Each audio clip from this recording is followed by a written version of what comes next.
नमस्कार। प्रतिनिधि सभाका माननीय ज्येष्ठ सदस्यज्यू एवं मान्य सदस्यज्यूहरू, संघीय संसद प्रतिनिधि सभाका नवनिर्वाचित सदस्यको शपथ कार्यक्रममा उपस्थित सबै मान्य सदस्यहरूलाई म संघीय संसदको महासचिव पदम प्रसाद पाण्डे व्यक्तिगत एवं संस्थागत रूपमा हार्दिक स्वागत तथा अभिवादन गर्दछु। प्रतिनिधि सभाका लागि सम्वत 2082 साल फागुन 21 गते सम्पन्न भएको निर्वाचनको अन्तिम परिणाम सहितको प्रतिवेदन 2082 साल चैत 5 गते निर्वाचन आयोगले सम्माननीय राष्ट्रपति समक्ष बुझाएको बेहोरा यहाँहरू समक्ष स्मरण गराउन चाहन्छु। सर्वप्रथम म उक्त निर्वाचनबाट निर्वाचित हुनुभएका सम्पूर्ण मान्य सदस्यहरूलाई हार्दिक बधाई तथा जनअपेक्षा अनुकूल सफल कार्यकालको शुभकामना व्यक्त गर्दछु। जेन्जी आन्दोलनको क्रममा अन्तर्राष्ट्रिय सम्मेलन केन्द्र नयाँ बानेश्वरमा रहेको संघीय संसद भवन क्षतिग्रस्त हुन गई सभा सञ्चालन योग्य नभएको र निर्माणाधीन भवन समेत तयार नभएकोले उक्त भवन संसद सचिवालयलाई हस्तान्तरण हुन नसकेपछि सभा सञ्चालनको प्रबन्ध गर्नमा हामी निकै विलखबन्दमा पर्यौं।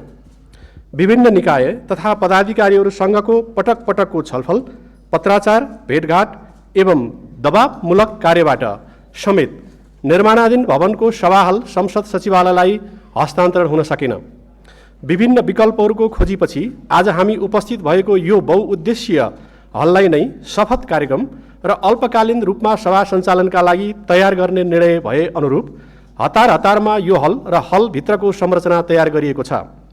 यस विषम परिस्थितिमा हाल तयार गरिएकोले यस भवनमा थुप्रै कमी कमजोरी हुन सक्ने भएको र त्यसबाट मान्यजीहरू, दर्शक, सञ्चार माध्यम लगायतलाई पर्न गएको असुविधाप्रति संसद सचिवालयको तर्फबाट क्षमा याचना गर्दछु।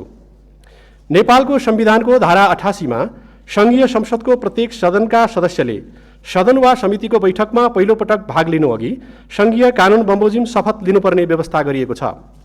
त्यसैगरी प्रतिनिधि सभा सदस्य निर्वाचन ऐन 2074 को दफा 75 को उपदफा 1 मा सदस्यले प्रतिनिधि सभा वा त्यसको कुनै समितिको बैठकमा भाग लिनु अघि प्रतिनिधि सभाको अध्यक्षता गर्ने व्यक्ति समक्ष शपथ लिनुपर्ने प्रावधान छ।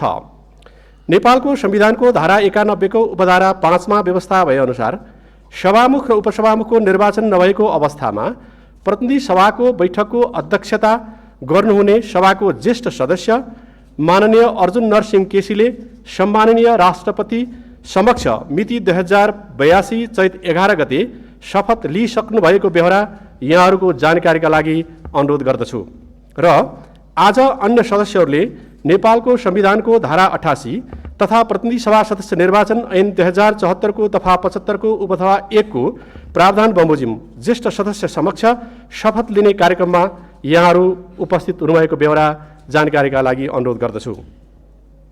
शपथका क्रममा माननीय ज्येष्ठ सदस्यले म भनेपछि मसँगै आफ्नो नामथर भन्नुहुन र अरू शब्दहरू भनेपछि मान्य सदस्यहरूले पनि सोही अनुरूप वाचन गर्नुहुन अनुरोध गर्दछु। अब म प्रतिनिधि सभाका मान्य सदस्यहरूलाई शपथ गराइदिनुहुन मान्य ज्येष्ठ सदस्यज्यूलाई र शपथ लिनुहुन सबै सदस्यज्यूहरू समक्ष अनुरोध गर्दछु।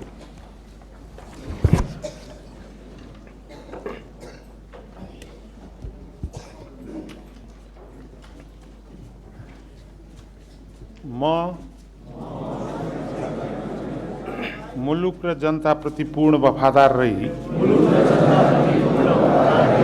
सत्यनिष्ठापूर्वक प्रतिज्ञा गर्छु। ईश्वरको नाममा शपथ लिन्छु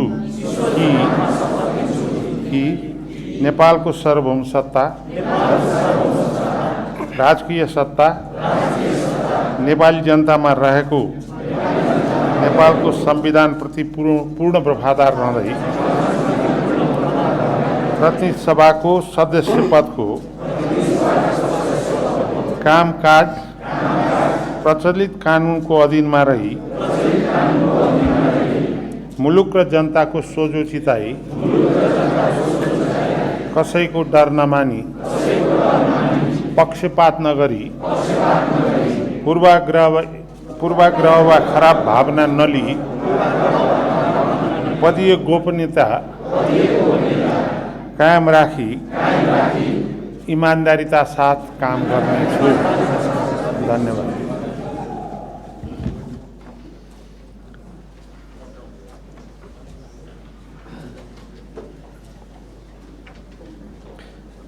प्रतिनिधि सभाका मान्य सदस्यहरूलाई शपथ गराइदिनु भएकोमा मान्य ज्येष्ठ सदस्यज्यू र शपथ लिनुभएकोमा सबै मान्य सदस्यज्यूहरूप्रति आभार प्रकट गर्दछु।